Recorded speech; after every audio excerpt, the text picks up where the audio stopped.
menjadi pusat komersial dan pendidikan utama di Vietnam kerana lokasinya yang mudah diakses selain menjadi hak pengangkutan berikutan lokasinya yang berdekatan dengan beberapa tapak warisan dunia UNESCO. Diklasifikasi sebagai zon perindustrian ekoran kemudahan fasiliti yang terdapat di pelabuhannya, Danang juga menjadikan industri pelancongan sebagai komponen penting di dalam pertumbuhan ekonomi yang mana membawa Farah ke lokasi tumpuan pelancong yang pertama iaitu Muzium Champa. Farah kini berada di Muzium Champa yang telah pun dibuka pada tahun 1919. Di sinilah tersimpan segala bahan tinggalan sejarah dan juga artifak-artifak mengenai penduduk Champa yang rata-ratanya menganut agama Hindu. Come, let's go. Muzium Champa memaparkan koleksi intensif pelbagai arca patung Champa dari abad ke-7 hingga abad ke-15. Muzium yang dibina pada akhir abad ke-19 oleh École Française menampilkan koleksi artifak yang dikumpul dari Quan Binh hingga Dinh Binh di kawasan Vietnam Tengah. Ketika ini, Muzium Champa memiliki sekitar 300 arca patung terakota dan batu pasir yang mana sebahagian besarnya adalah artifak seni karya agung Kerajaan Champa. Seni dari Champa terutama arca patung hanya sebahagian daripada seni bina bersifat keagamaan. Artifak yang turut dipamerkan ialah altar dan karya-karya dekoratif yang dikumpul dari kuil-kuil Hindu dan Buddha. Pengunjung berpeluang merasai evolusi 8 abad arca patung Champa dari era zaman emas melalui artifak yang dipamerkan sehinggalah ke era jatuhnya peradaban Kerajaan Champa. Dari Muzium Champa, Farah teruskan perjalanan ke sebuah lagi tempat menarik iaitu Hue. Tapi sebelum itu, Farah ingin ceritakan serba ringkas mengenai Danang yang mendapat namanya daripada pelbagai bahasa. Antaranya bahasa Champa yang disebut Danak, bermaksud pembukaan sungai besar ataupun sumber sungai. Di Danang, perahu seperti bakul bulat yang diperbuat daripada buluh menangkap perhatian Farah. Perahu bakul yang dipanggil Chai Tung adalah merupakan perahu tradisional Vietnam yang biasanya digunakan oleh kaum nelayan di sini. Asal kewujudan Chai Tung bermula ketika Perancis memerintah Vietnam dan mengenakan cukai yang banyak ke atas semua perkara termasuk bot dan perahu. Penduduk kampung yang miskin tidak mampu membayarnya dan mencetuskan mereka mencipta perahu baru yang agak berbeza yang tidak menyerupai perahu biasa untuk mengelak daripada cukai.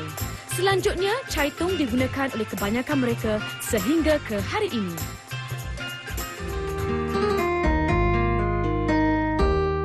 Dalam perjalanan ke Hue, Farah rasa teringinlah pula nak berjalan-jalan di persisiran pantai. Apa kata kita singgah dulu ke Pantai Nong Nec.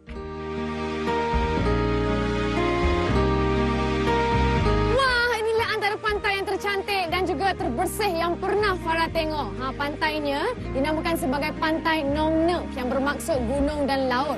Jika dahulu pihak Amerika yang datang ke sini, mereka menamakannya sebagai China Beach. Dahulunya sangat popular di kalangan askar Amerika dan Australia sebagai tempat pendaratan mereka semasa era Perang Vietnam. Terletak hanya beberapa kilometer arah selatan Danang, China Beach seringkali dikerumuni pengunjung berikutan lokasinya yang berhampiran dengan Marble Mountain, iaitu satu lagi destinasi tarikan pelancong. Tinggalkan China Beach, ayo singgah ke Handicraft and Sculpture Factory yang terkenal di Danang. Kalau anda nak tahu, di sini saja terdapat 3 kilang memproses batu marmar. Tapi untuk hari ini, Farah bawa anda melihat ke salah satu daripada kilang tersebut. Di sini pula adalah tempat pemprosesan batu marmar di mana terdapat pelbagai jenis barang perhiasan yang diperbuat dari batu marmar yang diambil dari bukit di belakang Farah. Sememangnya kilang memproses marmar yang terletak di Nong Nec Marble Carving Village adalah lokasi wajib singgah bagi kalangan pelancong di Danang. Di sini pengunjung boleh menemukan produk seni kraf yang terbaik berupa ukiran batu marmar yang dihasilkan oleh pengukir profesional mereka. Meja batu marmar ni memang unik lah.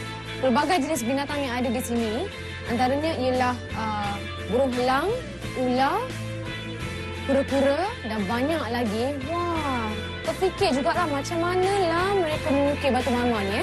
Handicraft and Sculpture Factory memiliki ramai ahli pengukir terlatih yang boleh menghasilkan pelbagai jenis ukiran batu marmar selain menerima tempahan ukiran. Mengunjungi kilang ini, pengunjung tidak hanya dapat menikmati produk-produk yang khusus, tetapi juga berpeluang melihat proses penghasilan ukiran batu marmar.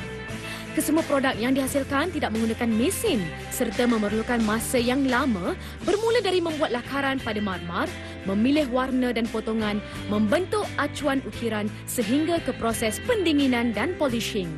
Setiap produk biasanya memakan masa beberapa hari untuk disiapkan. Ada juga yang berbulan-bulan dan yang paling lama setahun.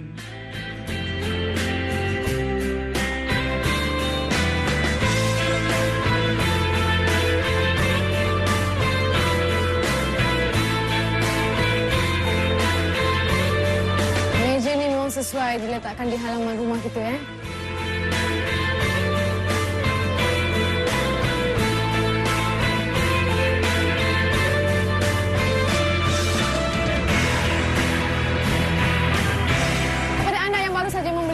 Dan yang meminati bidang landscape, Farah syorkan anda untuk datang ke Nong Nek Village. Pastinya anda akan menemui barang perhiasan yang diperbuat dari batu marmar yang cukup unik dan lain daripada yang lain.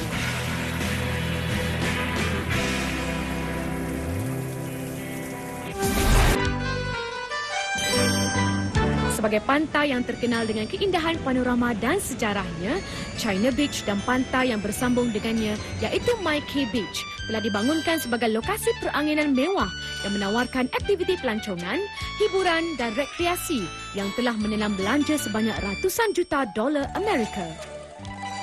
Dah sampai di resort China Beach ni, waktu pula dah menjelang tengah hari. Jadi apa lagi, Farah terus ke restoran makanan laut yang terletak di resort tepi laut ini. Runsing jugalah nak memilih mana satu yang nak dimakan. Ketam ke, ikan ke. Maklumlah, punyalah banyak jenis makanan laut dalam akuarium ni. Semuanya segar-segar belaka. Oh, amboi. Come on. Yeah, sure enjoy. Thank you. Wah, alhamdulillah. Makan besar. Tapi sebelum tu kan tengoklah suasana di tepi Farah ni. Alhamdulillah. Indah sungguh panorama. Sambil kita menghayati, menikmati ciptaan ilahi ni kan. Apa kata sambil-sambil tu kita menjamu selera. Antara menu yang dihidangkan untuk Farah hari ini ialah semuanya berasaskan makanan laut. Antaranya sotong, ketam. Yang ni tak tahu apa nama dia. Tapi dia mak kepada lala, kakak kepada kerang. Adik-adik beradik lah, satu spesies. Okey, dan sekarang ni sotong yang Farah tengok ni, mereka masak bersama dengan bawang besar, capsicum. Semuanya dimasak bersama dengan lada hitam. Nampak tu dengan sedikit sos. Jangan risau, semuanya halal di sini sebab Farah dah pun masuk ke dapur mereka dan tengok apakah bahan-bahan yang mereka gunakan. Yang ini juga adalah ketam yang di-steam bersama dengan serai. Mesti sedap tu. Dan yang ini, adik-beradik pada lala ni dimasak bersama dengan serai, cili padi, daun pudina. Ini eloklah untuk kita makan supaya lepas ni kita boleh teruskan perjalanan. Kaki kita pun akan rasa syok je kan. Okey, dan sekarang ni Farah nak rasalah. Semestinya Farah nak cuba. Okey. Pertama sekali kita makan sotong.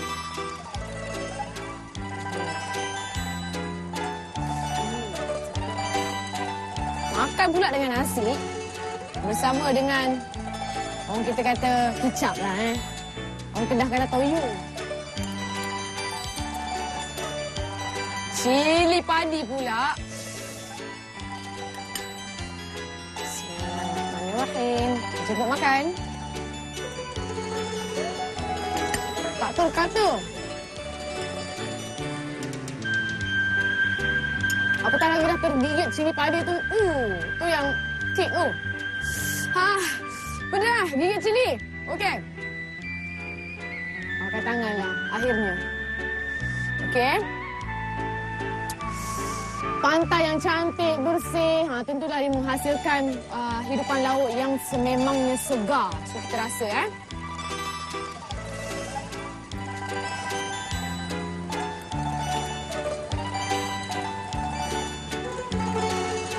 manis.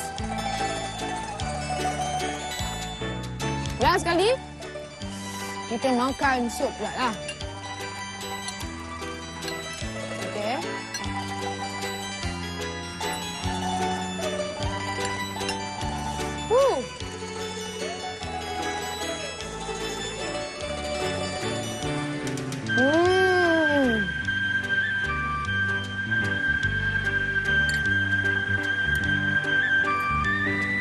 Mantap, sedap, terbaik. Okey, Alhamdulillah, syukur Farah dapat makan makanan yang berasaskan makanan laut hari ini, antaranya sotong, ketam bersama dengan kerang. Wah, dapatlah meneruskan perjalanan yang seterusnya selepas ini. Alhamdulillah, syukur. Farah nak continue makan dulu, okey?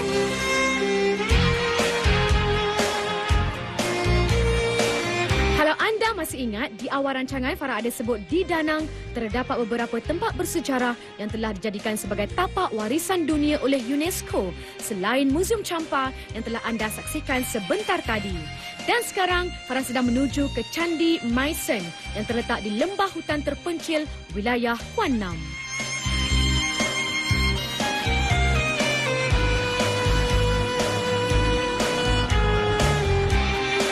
Salah satu tapak warisan dunia yang terkenal dikenali sebagai Meisheng yang membawa maksud sebagai gunung yang cantik ini telah terwujud pada abad keempat. Strukturnya yang diperbuat dengan menggunakan batu tanpa menggunakan semen dan hanya dibakar dengan menggunakan pokok-pokok seni jadi sahaja telah pun bertahan lebih 1000 tahun.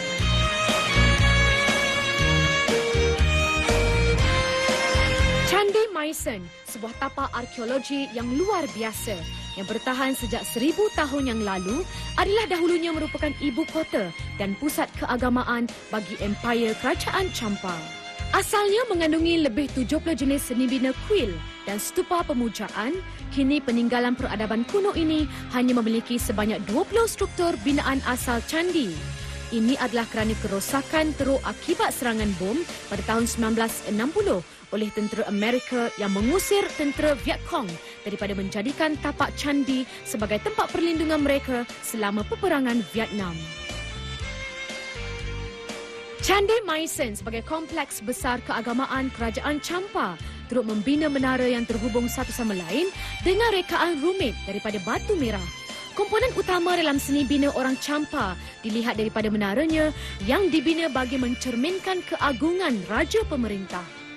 Menurut catatan pada batu bersurat, pembinaan asas utama Candi Maisen adalah sebuah kuil kayu untuk menyembah Dewa Siva. Pada akhir abad ke-16, kejadian kebakaran besar telah menghancurkan kuil. Lanjutan daripada itu, misteri sejarah tersebut akhirnya berjaya diungkap oleh sekumpulan saintis. Berdasarkan sejarah dinasti Diraja yang tercatat pada inskripsi batu bersurat, ia membuktikan Candi Maisen menjadi tanah suci terpenting bagi orang Champa semenjak abad ke-4 hingga abad ke-15. Selama berabad lamanya, orang Champa membina lip, seni bina kompleks yang saling berkaitan dengan menggunakan batu bata dan batu pasir yang dibakar. Kuil utama digunakan untuk memuja Lingga Yoni yang mewakili kemampuan dan kuasa untuk mencipta. Manakala menara utama iaitu Kalan dan beberapa rangkaian menara lagi digunakan untuk menyembah raja-raja terdahulu dan dewa mereka.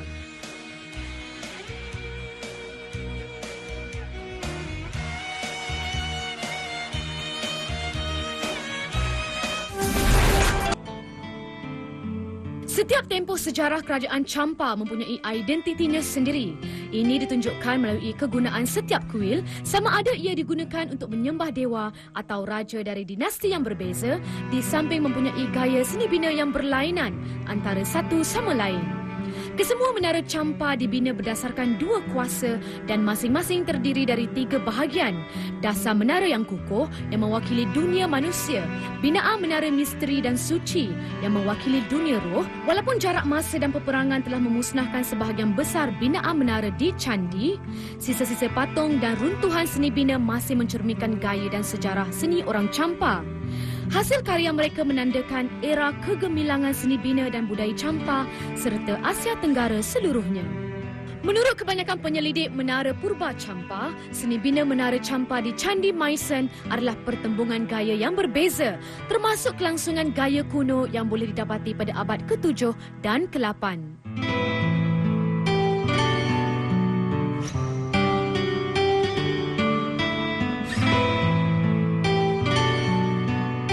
Walaupun tidak banyak sisa tinggalan yang ditemui, artifak ini tetap menjadi budaya orang Champa yang tiada tandingannya.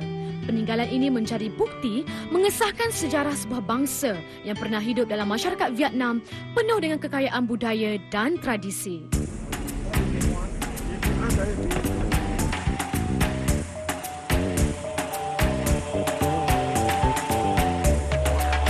Kita tinggalkan Candi Maisen dengan 1001 pengalaman. Anda nak bersama Farah merasai satu lagi pengalaman berada di Pekan Kuno? Farah dalam perjalanan ke Hoi An Ancient Town, iaitu destinasi terakhir kita sebelum mengakhiri episod minggu ini. Sebuah lagi nama tersenarai sebagai tapak warisan dunia UNESCO. Baru saja sampai di Hoi An dan kini menjejakkan kaki di The Ancient Town of Hoi An yang mula wujud pada abad ke-16 dan 17. Di bandar ini jugalah pedagang-pedagang kapal yang datang dari China, Jepun, India dan sebagainya membina penempatan tetap mereka untuk tinggal di sini.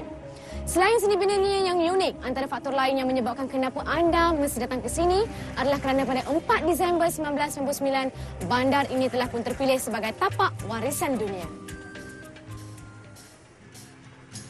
Dari saat Farah menjejakkan kaki ke Hoi An, terasa seolah-olah dibawa ke sebuah pekan terpencil masyarakat desa Vietnam yang nyata terasing dari dunia moden. Terletak di tepi Sungai Bon Thu, wilayah Quang Nam, selatan Vietnam, Hoi An Ancient Town merupakan contoh terbaik untuk anda menikmati suasana tradisi sebuah pekan pelabuhan perdagangan Asia Tenggara. Tarikan Hoi An yang cukup unik menjadikannya sebagai kawasan libur yang popular di Vietnam. Bangunan-bangunan yang terdapat di sepanjang jalan mencerminkan gabungan pengaruh seni bina kolonial dan pribumi yang bercita rasa unik. Menjelang 1999, Kota Tua yang dinyatakan sebagai tapak warisan dunia oleh UNESCO mengambil kira kriteria-kriteria Hoi An sebagai sebuah manifestasi gabungan budaya sepanjang zaman di pelabuhan komersial antarabangsa. Pernah didiami pedagang barat pada awal abad ke-16, Hoi An mengundang kebanjiran pedagang pelbagai bangsa seperti Jepun, China, Belanda dan India sebagai demografinya. Dalam Farah menikmati suasana unik ini, ternampak pula ada penduduk Hoi An sedang bermain di tengah jalan. Farah pun dengan senang hati join sekali. Memang best.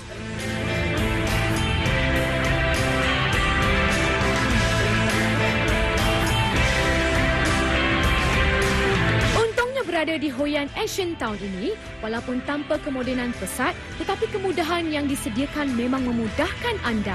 Jadi tak perlu risau dan bimbang untuk berkunjung ke sini. Antara yang menarik perhatian ialah binaan rumah lama Hoi An.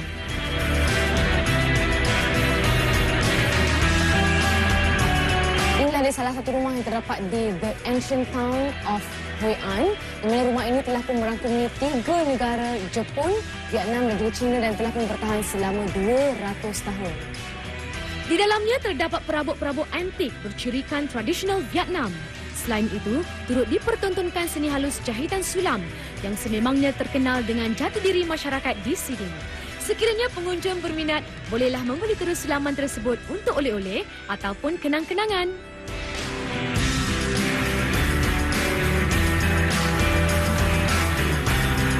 Rumah lama yang Farah kunjungi hanyalah sebahagian daripada apa yang boleh anda lawati, kerana di sini terdapat banyak monumen seni bina yang menarik, antaranya Dewan Perhimpunan, perigi, jambatan Jepun, pasar, dermaga yang masih terpelihara utuh keunikan binaannya.